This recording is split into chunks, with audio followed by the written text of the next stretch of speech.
Olá, bem-vindos a mais uma estação das Células Heróis da Fé. Hoje entrando no capítulo 9, pela fé, José.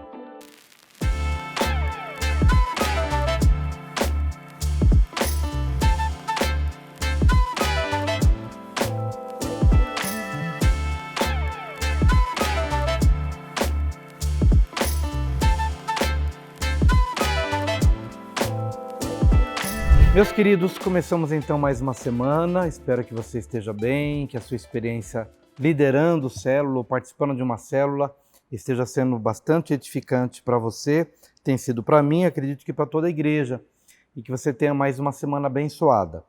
Hoje nós vamos falar sobre José, pela fé José, no capítulo 9, tendo como ponto de partida a passagem bíblica de Hebreus 11, 22, que diz: pela fé, José, próximo do seu fim, fez menção do êxodo dos filhos de Israel, bem como deu ordens a respeito de seus próprios ossos. E esse texto de Hebreus está fazendo menção ao texto original lá de Gênesis 50, 24 e 25, que diz assim: José disse a seus irmãos: eu vou morrer em breve, mas Deus certamente visitará vocês e fará com que saiam desta terra para ir à terra que jurou dar a Abraão, a Isaque e a Jacó. José pediu aos filhos de Israel que fizessem um juramento dizendo: Deus certamente visitará vocês. Quando isso acontecer, levem os meus ossos daqui. Bom, para a gente entender um pouquinho mais sobre essa questão de José, nós precisamos nos lembrar que José foi um dos 12 filhos de Jacó. E a história de José está compreendida entre o capítulo 37 e o 50 de Gênesis, quando a gente vai ver toda a narrativa do José aos 17 anos, que vai lá para o campo ajudar os irmãos a pedido do pai, e muitas vezes se deparava com atitudes indignas dos seus irmãos, e ele vinha e reportava essas notícias ao pai. Logo a gente já percebe, desde os primeiros capítulos, que José era uma pessoa diferenciada no caráter, no propósito, na espiritualidade, na obediência ao pai, diferente dos irmãos que naquele momento viviam aquela fase da juventude, onde demonstravam imaturidade e um caráter não totalmente aprovado. José era diferenciado. José também era diferente porque ele era filho da mulher amada. Jacó gostava muito de Raquel, ele também era casado com Leia e tinha relação com as concubinas. Das 4 vieram os 12 filhos, mas Raquel era especial. E José era filho da mulher amada de Jacó. Isso fazia também com que o olhar de Jacó, o olhar do pai em relação a José, também fosse diferenciado, a ponto do pai mandar confeccionar uma túnica de várias cores e presentear José em relação à preferência que Jacó tinha. Se estava certo ou errado, de qualquer forma, os afetos de Jacó estavam de uma forma mais acentuadamente inclinados na direção de José. Deixando tudo isso de lado, o fato é que do capítulo 37 ao capítulo 50, José é a figura de destaque dos filhos de Jacó. Ele é um destaque na preferência do pai em relação a ele, sendo ele o filho da mulher amada, sendo ele o portador da túnica de várias cores, mas também sendo uma pessoa de um caráter ilibado, provado nesses capítulos que eu mencionei, nos últimos capítulos de Gênesis. E é interessante também falar sobre José, porque foi por intermédio dele que a família de Jacó foi salva. Nós devemos entender aqui que houve uma trama dos irmãos, por inveja, venderam José, que foi para lá no Egito, e dos 17 aos 30 anos, José experimentou um perrengue na sua vida, uma luta muito grande, longe do pai e longe dos irmãos, na condição de escravo no Egito. Mas aos 30 anos, ele foi elevado a uma posição governamental, somente abaixo de Faraó. E é interessante a gente poder perceber que José foi então um instrumento para governar o Egito. Você pode ler a Bíblia e perceber quais foram os motivos que fizeram com que José fosse elevado a essa posição, mas fato é que Deus o escolheu para que, por intermédio dele, o Egito fosse livre da fome, a família de Jacó fosse livre da fome e todo mundo fosse livre da fome, porque todos eles foram comprar pão no tempo das vacas magras, no tempo de aflição, de ausência de pão, de seca, todo mundo foi comprado das mãos de José. Por isso que José é a figura especial do final do livro de Gênesis. E essa introdução toda acerca de José é para que você possa se situar, saber quem foi José nessa história toda, mas a ênfase da aula de hoje é poder perceber que o autor de Hebreus, de todos os feitos que José fez, ele destaca esse momento de fé, que foi no final da vida. Pela fé, José, próximo do seu fim, fez menção do êxodo dos filhos de Israel, bem como deu ordens a respeito de seus próprios ossos. O autor de Hebreus, de tudo que José fez durante a sua vida, destaca esse momento quando José se aproxima da morte, está no limiar da morte, e então chama a sua família para dar recomendações acerca dos seus ossos quando ele morrer. Olha, não deixe que eu fique aqui sepultado no Egito. Certamente Deus vos visitará e fará com que vocês saiam daqui para irem para a terra prometida, que Deus prometeu a Abraão, Isaac, Jacó. Então ele fez menção desse êxodo, ou seja, dessa saída do povo do Egito até a terra prometida. E esse é o momento que chamou a atenção do autor de Hebreus, pelos motivos que a gente vai compartilhar aqui na lição de hoje. Ou seja, em suma, o que queremos perceber aqui é que José, apesar de ele ter sofrido, apesar de ele ter sido traído pelos irmãos, vendido como escravo, apesar da ausência do pai, de anos longe da família, ele chega no final da vida com a vida resolvida. Isso que é importante. Porque tem gente que, infelizmente, quando chega no limiar da morte, ela não está com a vida resolvida. Está cheio de amargura, cheio de ressentimento, cheio de lembranças ruins, mas não é o caso de José. José está tão limpo na sua memória, nos seus afetos, está com a vida tão resolvida em relação a tudo que se passou, que ele, no limiar da morte, tem a sua energia canalizada para aquilo que está à frente dele. Aliás, nós vamos deixar aqui também, no grupo lá da célula, o link de uma pregação que fizemos, baseado também na vida de José, onde esses pontos vão ser melhor trabalhados na pregação. Então você fica aqui tendo a opção de se expor a essa nossa breve aula e também, se quiser, pegar a pregação que nós fizemos algum tempo atrás, vamos deixar lá, para você poder perceber, assim, o geral, né, do que fez com que José chegasse nesse momento da vida tão importante, que é a hora da passagem, né? Partindo dessa para melhor, no caso, partir daqui para a glória, e mesmo tendo em vista tantas situações impactantes na vida de José, mas ele está tranquilo. Ele não tem remorso, ele não tem pessoas retidas no coração, pessoas a quem ele não perdoou. Não, a vida está tranquila. E é essa tranquilidade que faz com que ele olhe para frente. Olha, Deus vos visitará. É claro que ele está falando isso para os irmãos, mas não é pensando nos irmãos, porque aquela geração morreria ali, no Egito mesmo. Ele estava falando dos filhos, dos descendentes. Olha, Deus vos visitará, e quando isso acontecer, levem meus ossos daqui, porque não quero que meus ossos fiquem aqui no Egito. Levem para a terra prometida. E isso se cumpriu gerações depois, através de Moisés, quando Deus visitou o povo e usou Moisés para tirá-los dali e levá-los para a terra prometida.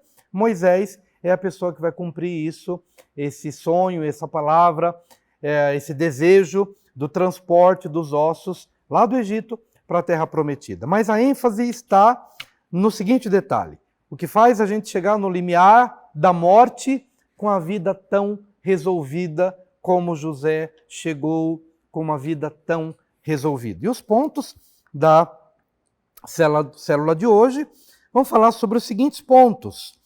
José teve uma vida resolvida, em primeiro lugar, porque soube sonhar.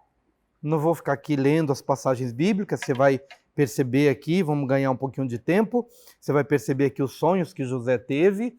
Ele teve sonhos de feixes se inclinando ao feixe dele, depois ele teve um sonho do sol e a lua e as estrelas se inclinando diante dele. Esses sonhos não foram muito bem entendidos, nem pelo pai dele, nem pelos irmãos. Na hora pareciam sonhos meio de soberba. Você está querendo dizer que nós vamos nos dobrar diante de você? Parece uma coisa meio estranha. Mas uma coisa que faz a gente pensar que José teve uma vida bem resolvida, a ponto de chegar no limiar da morte tranquilo, foi a capacidade de sonhar. Estes sonhos não foram sonhos gerados por vaidade, orgulho, não foi ele que idealizou esse sonho de feixes se curvando ou de estrelas se inclinando diante dele. Foi Deus quem compartilhou estes sonhos. Muitas vezes nós temos sonhos involuntários, ou sonhos que são resultado de fadiga, cansaço, excesso de trabalho. Mas os sonhos, apesar de serem, de certa forma, involuntários, alguns deles, mas eles também são produto da nossa espiritualidade. Se você perceber, alguns personagens da Bíblia desenvolveram uma espiritualidade tão afinada com Deus que tiveram os espíritos sensíveis para comunicações divinas através de sonhos.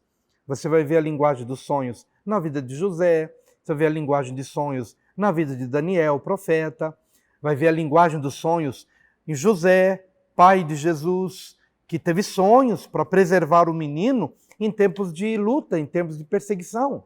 Então, por mais que a gente entenda que sonhos de alguma forma são involuntários e alguns deles o são realmente, porém, quando desenvolvemos a nossa espiritualidade, vida devocional, vida com Deus, vida de oração, vida de consagração, a gente está preparando o nosso espírito para que o nosso espírito receba visões, revelações e sonhos da parte de Deus. E quando Deus quiser nos comunicar por intermédio de sonhos, ele vai encontrar um campo fértil, um campo aberto, fruto de uma caminhada com Deus. E a gente vê que isso na vida de José foi muito forte. Deus compartilhou sonhos e estes sonhos se cumpriram ao longo da vida.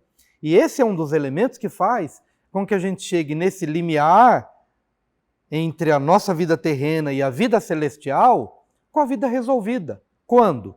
Quando a gente percebe que os sonhos que Deus compartilhou no nosso coração, acerca do reino de Deus, acerca da família, acerca dos filhos. Quantos sonhos tive acerca dos meus filhos, ou da minha casa, ou da igreja, ou do ministério?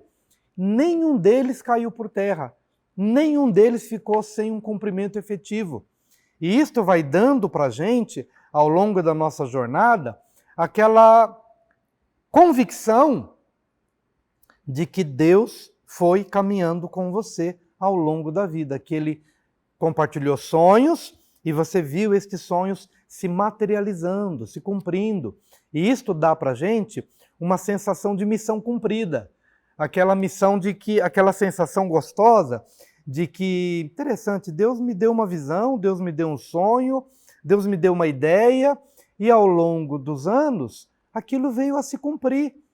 Então a gente fica feliz por saber que a gente não viveu uma vida em vão, mas que a gente viveu os sonhos de Deus. Nesse primeiro momento, o estímulo que eu quero fazer a você, líder de célula ou membro da célula, é que você desenvolva a sua espiritualidade de tal maneira que Deus possa comunicar impressões, futuro, direções, e que Ele não encontre nenhuma dificuldade, que Ele não encontre em você um espírito tão agitado, tão atribulado, tão turbulento, a ponto de você ter sonhos apenas como fruto de fadiga, cansaço, peso, culpa, opressão. Não, você tem um espírito limpo para receber as comunicações divinas. Essa é a primeira reflexão. A segunda reflexão é que José teve uma vida resolvida porque soube perdoar seus irmãos. Gente, todo mundo tem que ler toda a Bíblia, mas você não pode terminar esse tempo de célula sem pelo menos ter lido o livro de Gênesis inteiro. E quero te estimular a pegar também de 37 a 50 e perceber que história linda é essa história de José, que começa com a história desse menino, desse rapaz de 17 anos, que é perseguido pelos irmãos, que é humilhado pelos irmãos, que é jogado numa cova, passa ali uma noite inteira com medo, com frio, sem saber o que ia acontecer dele, se iriam permitir que ele vivesse ou não. No dia seguinte, o tiram da cova e o vendem. Ele é um rapaz livre, ele tem um pai, tem uns irmãos, e da noite para o dia ele se torna um escravo. Agora imagina, toda essa juventude dele, dos 17, 18, 19, 20, 21, ou seja, ele teve a possibilidade de remoer uma mágoa profunda dos irmãos. E eu acredito, porque a Bíblia não entra em muitos detalhes de como é que foi esse período aí, até que ele pudesse reencontrar os irmãos, a gente não conhece detalhes. Mas a gente sabe que, pela natureza humana, é muito difícil você ser traído, você ser maltratado, ser jogado numa cova, ser vendido como escravo e ficar tudo bem com a sua alma. É muito difícil. Mas José, ele venceu esse desafio. Como? Perdoando os seus irmãos. E você vai chegar no finalzinho lá, quando José se dá a conhecer aos seus irmãos, e que os irmãos depois descobrem que ele era o irmão que havia sido vendido como escravo, os irmãos ficam com medo. Olha, José agora é governador no Egito, ele pode querer se vingar da gente. E José teve a faca e o queijo na mão para se vingar, porque ele tinha poder, ele tinha autoridade, os irmãos estavam literalmente comendo na mão dele, então ele podia se utilizar de todos estes artifícios, ou de todos esses privilégios, e tripudiar em cima dos irmãos, e devolver o mal que ele havia recebido, mas ele não fez isso. Você vai ver essas passagens lindas aqui no livro, a gente cita algumas delas, em que José fala: longe de mim maltratar vocês, longe de mim eu fazer o mal para vocês. Muito pelo contrário, eu vou cuidar de vocês e vou cuidar dos filhos de vocês. Então, a gente chega no limiar dessa vida para a eternidade, com a vida resolvida, quando a gente perdoa as pessoas que nos feriram, que nos machucaram, que nos magoaram, que falaram mal da gente, que nos prejudicaram, que roubaram nosso dinheiro, que denegriram a nossa reputação. A gente chega no final da vida, com a vida resolvida, quando, de fato, a gente sabe perdoar. Quando a gente sabe perdoar. E perdoar tem a ver realmente com isso, é para dar. É para dar. Dar o quê? Dar o que a outra pessoa não merece. Porque se ela me fez o mal, talvez o merecimento, humanamente falando, fosse receber o mal em troca. Mas quem perdoa não devolve ao outro o que o outro merece, o que no caso seria o mal, mas dá ao outro a graça, que é o amor de Deus, que é o perdão de Deus, que é o passar o sangue de Jesus, que é o virar a página, que é o não trazer de novo a memória, a ofensa, a lembrança. Não, está na cruz. Jesus morreu justamente para isso, para perdoar. Então a gente percebe esse José tão livre para, no leito da morte quase, poder olhar para frente, porque ele não tinha mais um Simeão. Ah, Simeão, você me traiu, você é meu irmão, você me negou, você me vendeu, ou Judá, ou qualquer um deles. Não. O perdão estava assentado no coração, e eu creio que essa é uma das lições poderosíssimas que devem ser trabalhadas aqui na nossa célula. Amém? Perdoar, perdoar, perdoar. Na sequência, a gente vai perceber, aí você vai lendo as passagens aqui que são colocadas no livro, e eu tenho certeza que você vai ser edificado através de todas elas. Uma outra questão importante, José teve uma vida resolvida, já aqui na página 96, porque soube compreender os propósitos.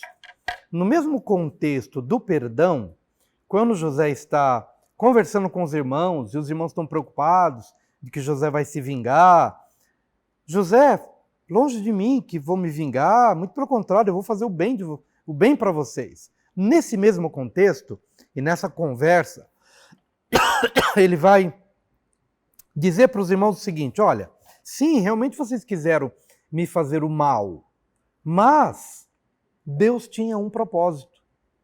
E é o que vocês estão vendo aqui.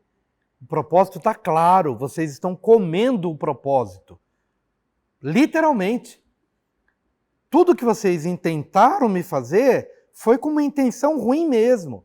No entanto, Deus se utilizou de tudo isso para cumprir um propósito maior.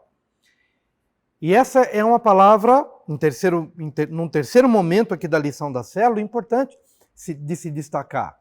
Que além de saber sonhar, além de você saber perdoar, você também precisa saber compreender os propósitos.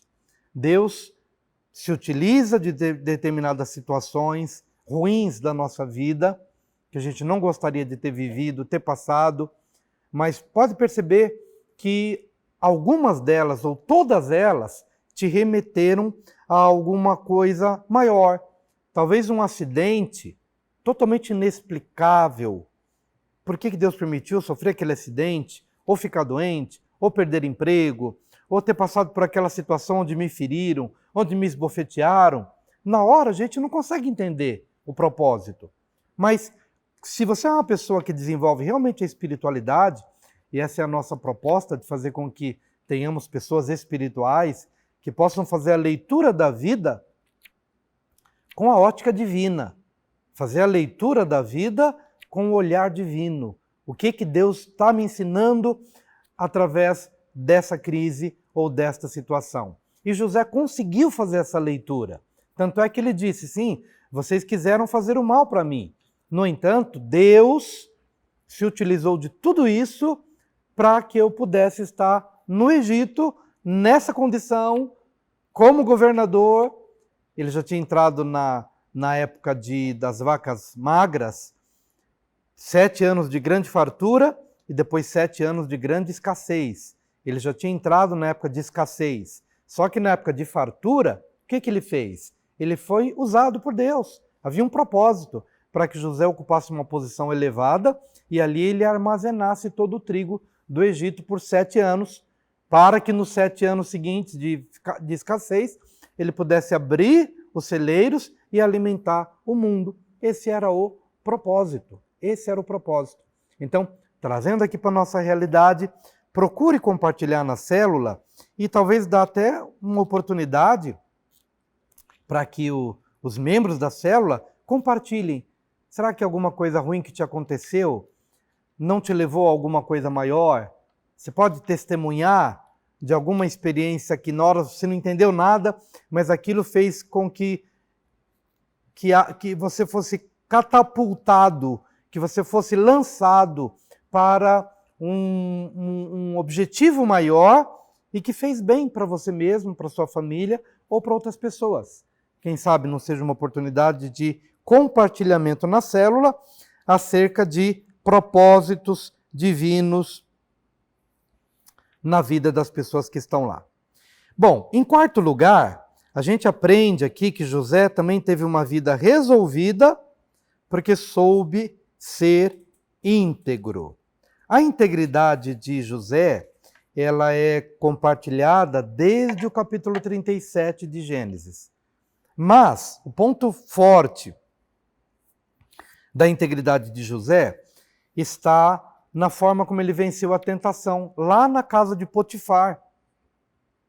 Ele era escravo na casa de Potifar, que era uma autoridade egípcia, e a mulher de Potifar pôs os olhos nele, queria se deitar com ele, queria ter relações sexuais com ele, mas ele, por temor a Deus e por temor ao marido dela, ele fugiu fugiu como pôde, deixou a capa nas mãos dela, porque né, ela o agarrou e ele fugiu, e por conta de tudo isso ele vai acabar sendo preso. Mas o que eu quero apenas destacar é a integridade de José. A integridade ela é uma peça fundamental para que a gente possa ter uma vida saudável. Muitas pessoas vão ficando doentes ao longo da vida e até morrem antes do tempo porque se deram conta de que não foram íntegras. E a culpa pela falta de integridade também nos adoece. Quando a gente percebe que traiu alguém, que não foi leal com alguém, que não fez o que é certo em relação às relações interpessoais, que não pagou a quem devia pagar, que não respeitou a quem deveria respeitar. Todas essas coisas, elas pesam na nossa vida. E José, ele pode chegar então naquela fase da partida para o céu, antes de subir, antes de morrer, ele estava pronto para olhar para frente, abençoar a família, fazer recomendação acerca dos seus ossos, olha, me tirem daqui, me levem para a terra prometida. Por quê? Porque não havia nada no quesito integridade que ele tivesse a desejar, que ele tivesse lesado alguém. Não, ele foi um homem íntegro em relação ao seu pai, ele foi íntegro em relação aos seus irmãos, ele foi íntegro lá na prisão. Inclusive, ele foi colocado como autoridade pelo chefe lá dos carcereiros. Por quê? Porque os homens, onde José estava, olhavam para ele e viam nele integridade. Podiam confiar alguma coisa a ele, porque ele era uma pessoa, uma única pessoa. Se ele estava ali na prisão, ele era confiável na prisão. Se ele estava na casa de Potifar, ele era confiável na casa de Potifar. E se ele era governador do Egito, ele era tanto leal quanto ele foi na casa do pai dele, nos bastidores da sua vida. Uma única pessoa, integridade, verdade, pureza. Então, esses destaques na vida de José fazem um conjunto maravilhoso de alguém que pode sim chegar no final da vida e não ter do que se culpar, não ter do que se condenar, não ficar pensando, puxa, fiquei devendo para fulano, puxa, eu pisei na bola ali, deixei uma brecha, não paguei, não fui honesto, não fui íntegro. Não tinha esse histórico na vida de José. E eu penso que isso deve ser uma motivação para que a gente possa trabalhar na célula. Escuta, você tem pendências? Ore a Deus para que você tenha recursos para cobrir as pendências, para pagar quem você deve, para resolver a vida, porque a vida está passando.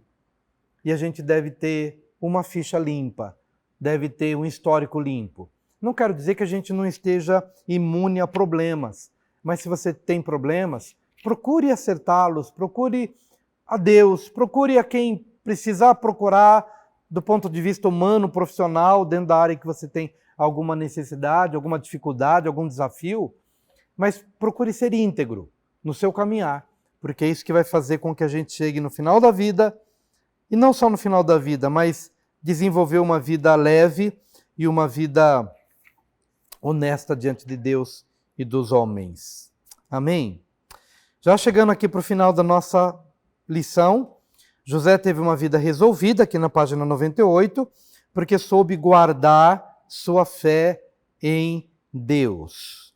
Você vai perceber que o autor de Hebreus está falando exatamente sobre esse momento final, quando ele está olhando para os seus irmãos, dizendo, Deus certamente vos visitará. Olha que convicção, olha que confiança, olha que fé em Deus. Que lindo você poder chegar ao final da vida, especialmente no caso de José, que teve tantas lutas, tantos embates, e ele poderia ter deixado de crer em Deus. Como é que Deus, sendo meu Deus, me permitiu vir para uma masmorra, por uma prisão, sendo eu uma pessoa justa, honesta? Sabe, alguns momentos da nossa vida a gente começa a questionar, ou a gente é tentado a questionar a fidelidade de Deus.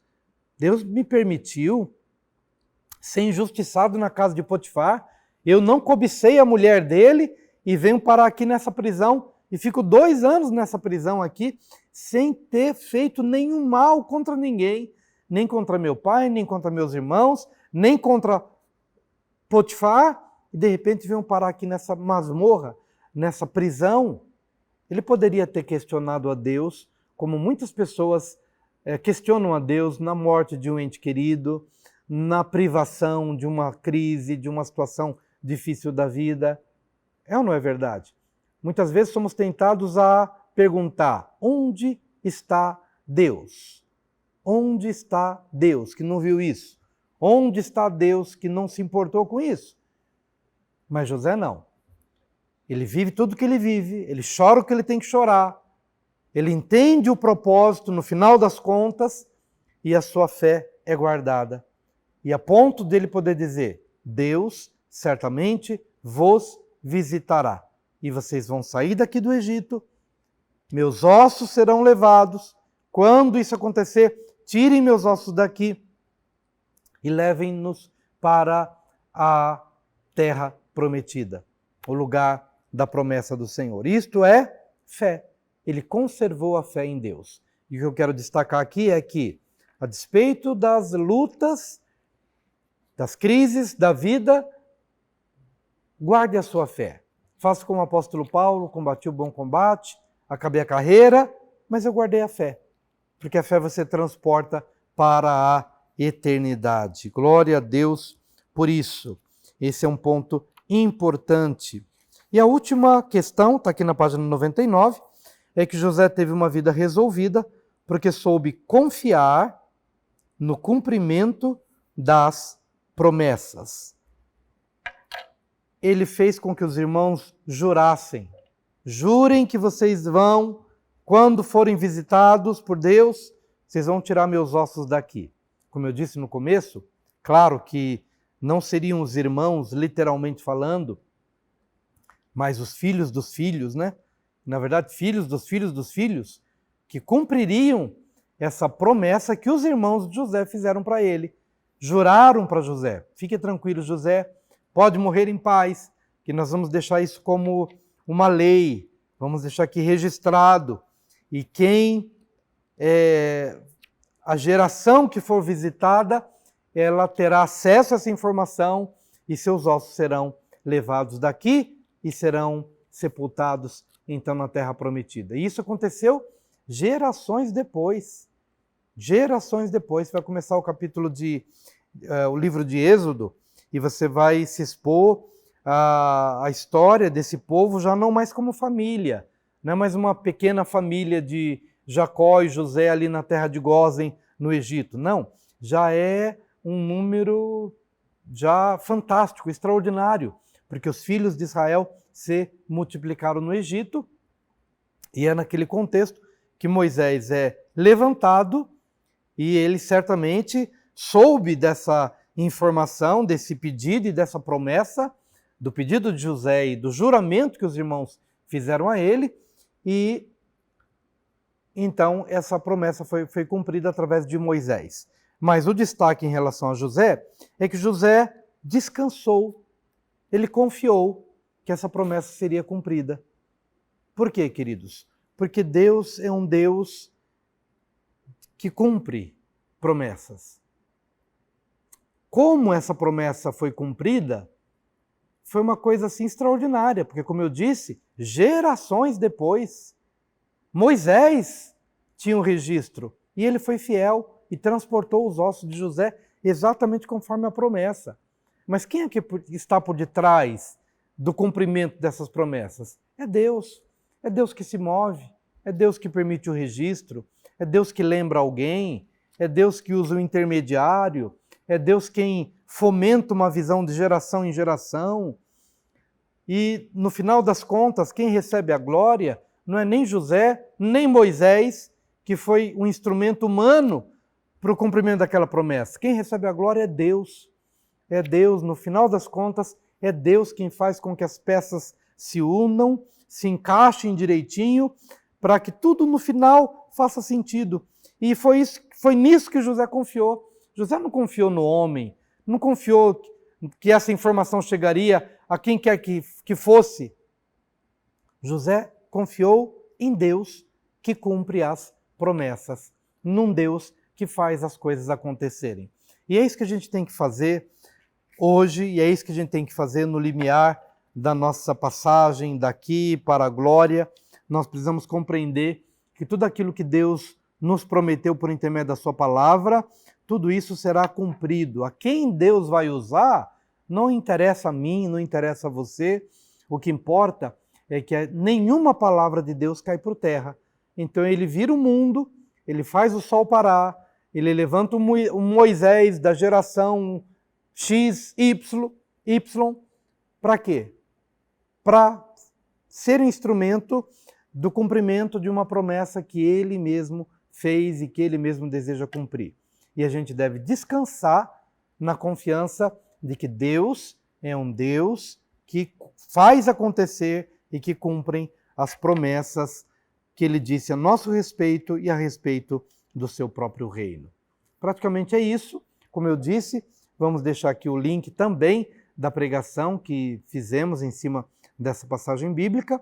E se você quiser também se expor a ela, mais este vídeo e mais o livro e todos os recursos que a gente tem procurado fazer chegar às tuas mãos, fica à vontade. O que a gente quer é que você tenha aí uma célula linda, abençoada, como sempre, tantos relatos interessantes de pessoas que vão dizendo o quanto estão gostando da célula, da convivência, da comunhão, e a gente fica muito feliz por fazer tudo isso chegar até você. Um grande beijo e até a próxima célula, próxima aula, em nome de Jesus.